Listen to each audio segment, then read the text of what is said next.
Prédication numéro 3. Voilà, donc aujourd'hui, on va étudier Romains et je vais montrer un peu. C'est juste un exemple, hein, ça ne veut pas dire que c'est ce qu'il faut vraiment faire, mais c'est juste un exemple comment on fait commencer une prédication expositoire. Ok. On va commencer donc par le développement et je lis. Donc Romains chapitre 1, verset 1. Paul, serviteur de Jésus-Christ, appelé à être apôtre, mis à part pour annoncer l'évangile de Dieu. L'une des raisons pourquoi Paul met son introduction là, au début, hein, c'est différent de ce qu'on voit par exemple maintenant de notre temps, parce que de notre temps, on met carrément le nom à la fin de la lettre. Mais là, le nom est déjà avant. Hein. C'est une chose qui était très commun en ce temps-là, parce qu'il ne faut pas oublier que ce n'était pas des lettres pliées, mais c'était plutôt des parchemins. Alors petit à petit, tu déroules le parchemin. Et donc les gens, qu'est-ce qu'ils faisaient? Ils se présentaient dès le début du parchemin. Et c'est pour cela que Paul, déjà au début du parchemin, il dit que il se présente, Paul, serviteur de Jésus-Christ, appelé à être apôtre, mis à part pour annoncer l'évangile de Dieu. Il choisit son nom Paul déjà. Paul, c'est le nom qu'il a adopté. Tout le monde le connaissait déjà avant sous Saul de Tarse, Shaul of Tarsis. Hein. Et tout le monde connaissait Shaul, Saul de Tarse, comme étant le grand pharisien. Mais là, il a changé son nom après sa conversion. Et il ne voulait plus se faire connaître comme l'ancienne personne. Non. Maintenant, il voulait se faire connaître dans une nouvelle identité en Christ. Ce n'est pas notre cas aussi qu'en tant que chrétiens maintenant, nous devons nous identifier en Christ. Malheureusement, il y a beaucoup de chrétiens, des chrétiens un peu plus faibles que d'autres, et ils ont honte de leur nouvelle identité. Ils sont des chrétiens autour des chrétiens, et ils sont l'ancienne personne avec les copains. Paul a choisi ce nom Paul, même devant les Romains, lui-même étant romain. Paul, c'était un tueur de chrétiens. Maintenant, il est devenu un chrétien. Et il ne voulait plus être connu comme un tueur de chrétiens. Même jusqu'à aller en prison. Pourquoi?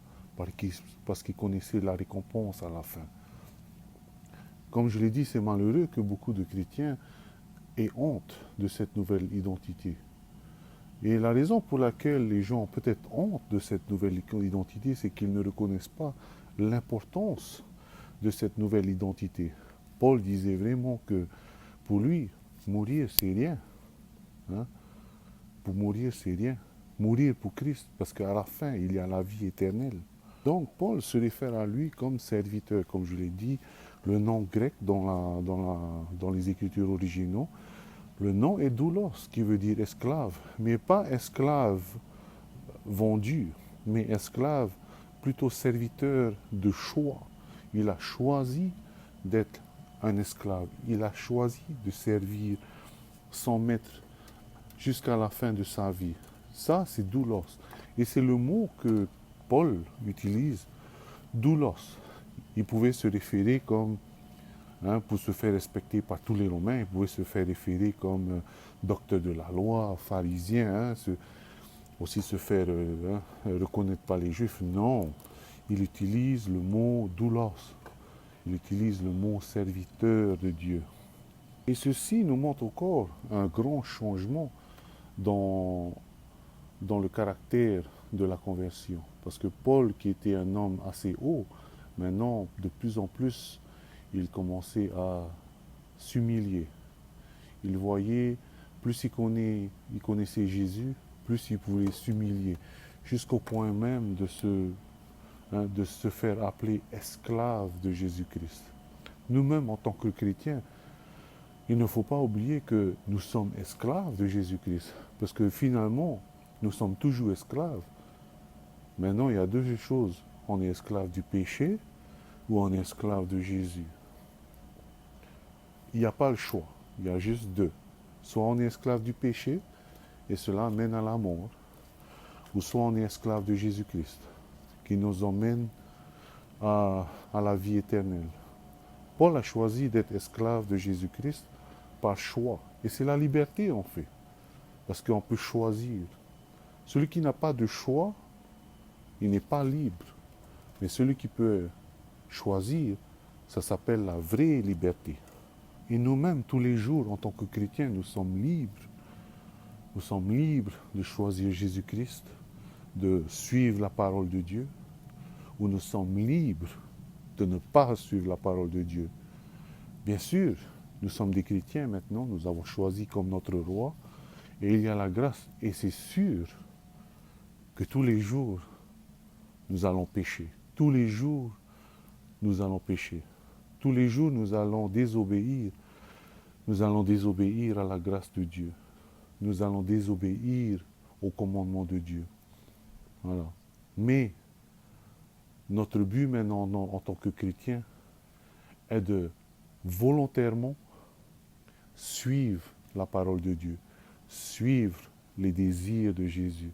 Le plus grand commandement, on fait, les deux plus grands commandements, est d'aimer le Seigneur ton Dieu de toute ton âme, de toute ta force et de toute ta pensée, et d'aimer son prochain aussi.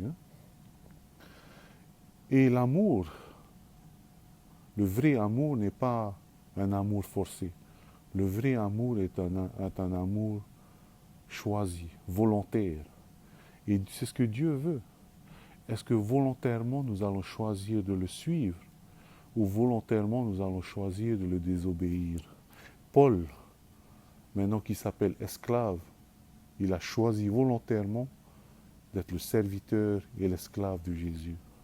Voilà, nous allons donc continuer dans notre lecture. Paul, serviteur de Jésus-Christ, appelé à être apôtre. Donc Paul a été appelé à être apôtre. Il a été appelé à être apôtre par rapport à son caractère, car Dieu connaît son caractère, Dieu connaît le caractère de chacun. Il a été appelé à être apôtre. Lui, il a été appelé à être apôtre. Apôtre, en fait, veut dire celui qui a été envoyé. Apôtre, apostolos, en grec. Celui qui a été envoyé. C'est drôle que le mot latin, en fait, pour apôtre, pour apostolos, est missio stellen. Missio stellen. Envoyé. D'où vient le mot missionnaire?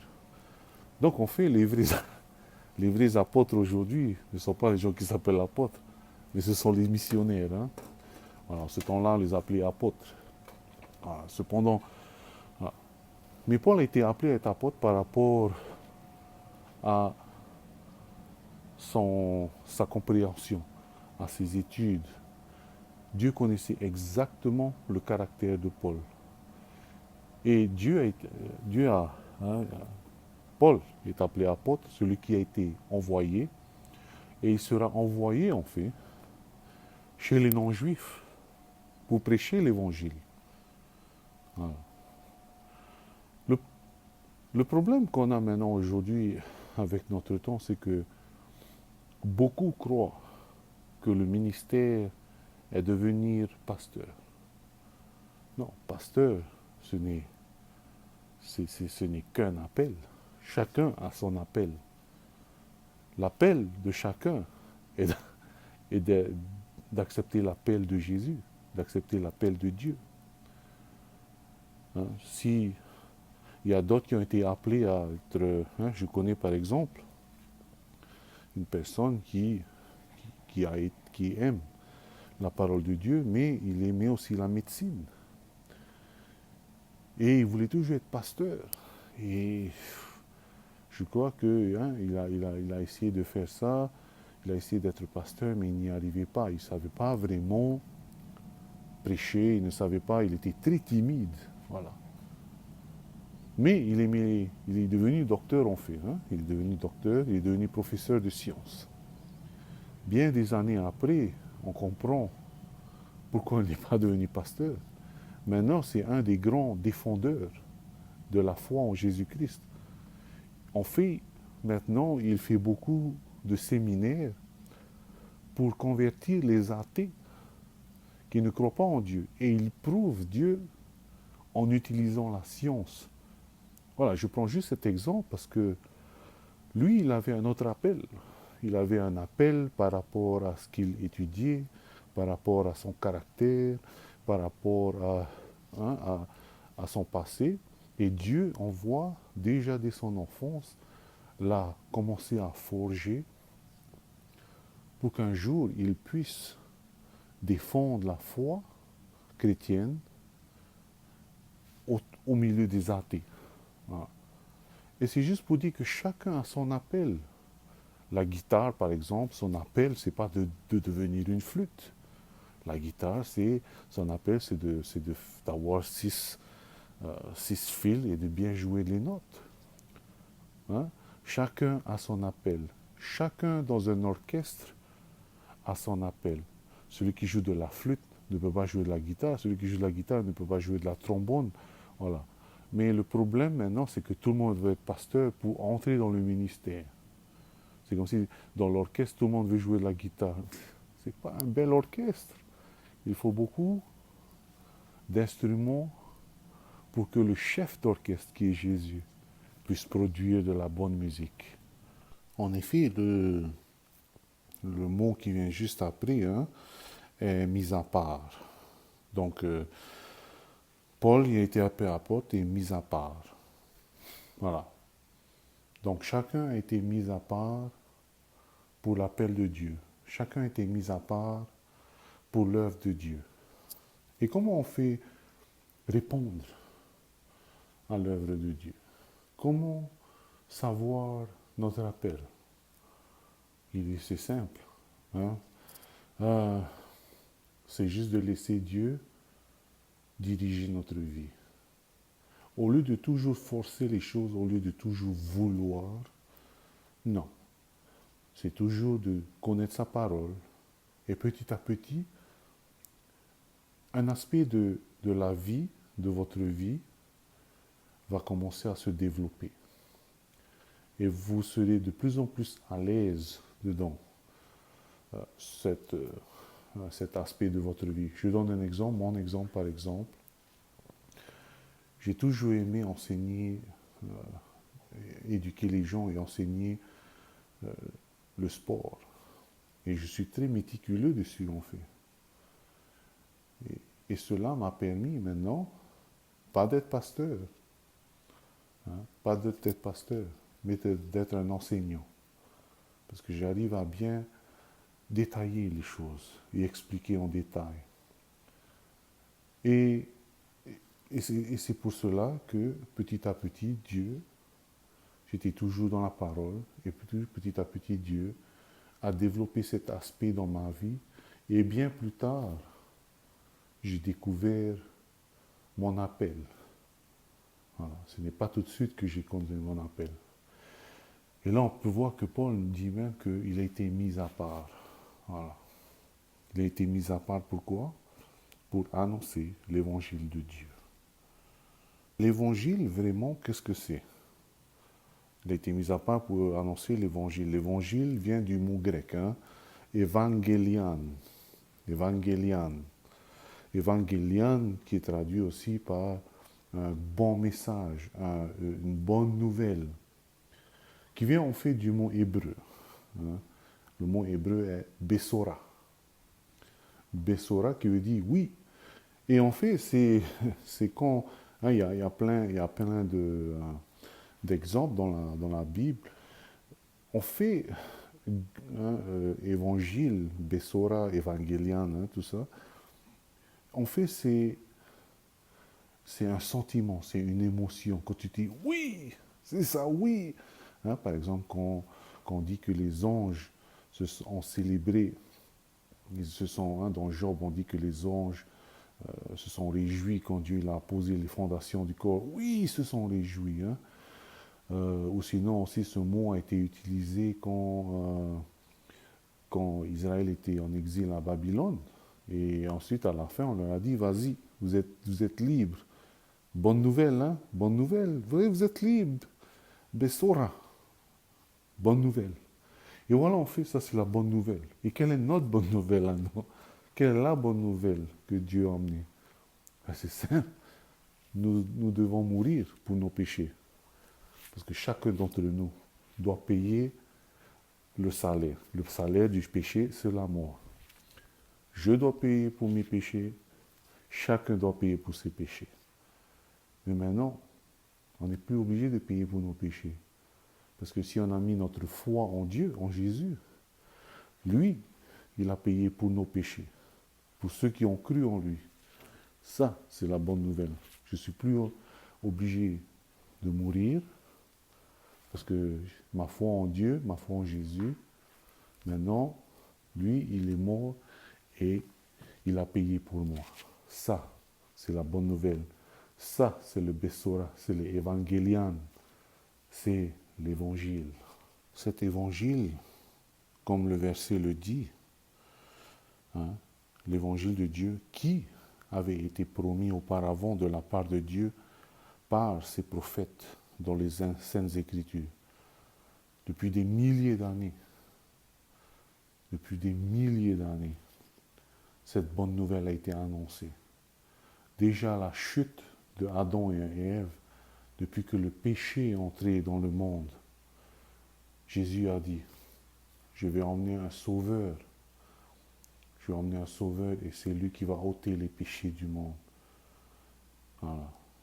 Et c'est pour cela qu'il dit qu'il avait été promis auparavant de la part de Dieu par ses prophètes dans les Saintes Écritures et qui concerne son fils, né de la postérité de David selon la chair et déclaré fils de Dieu avec puissance selon l'esprit de sainteté par sa résurrection d'entre les morts.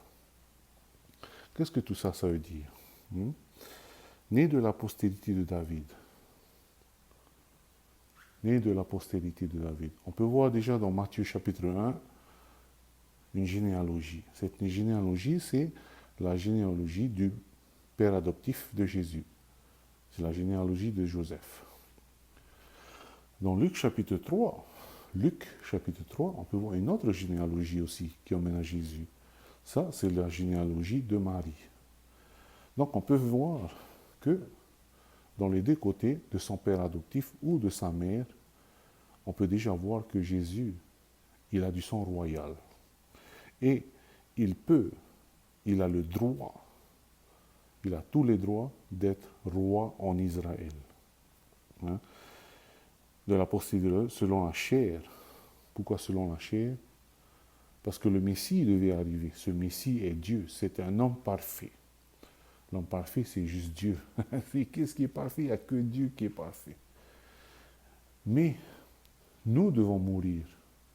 Notre chair doit mourir. Alors pour que Jésus puisse racheter nos péchés, il devra sacrifier aussi la chair. Et c'est la raison pour laquelle il est devenu chair. Jean chapitre 1, verset 1.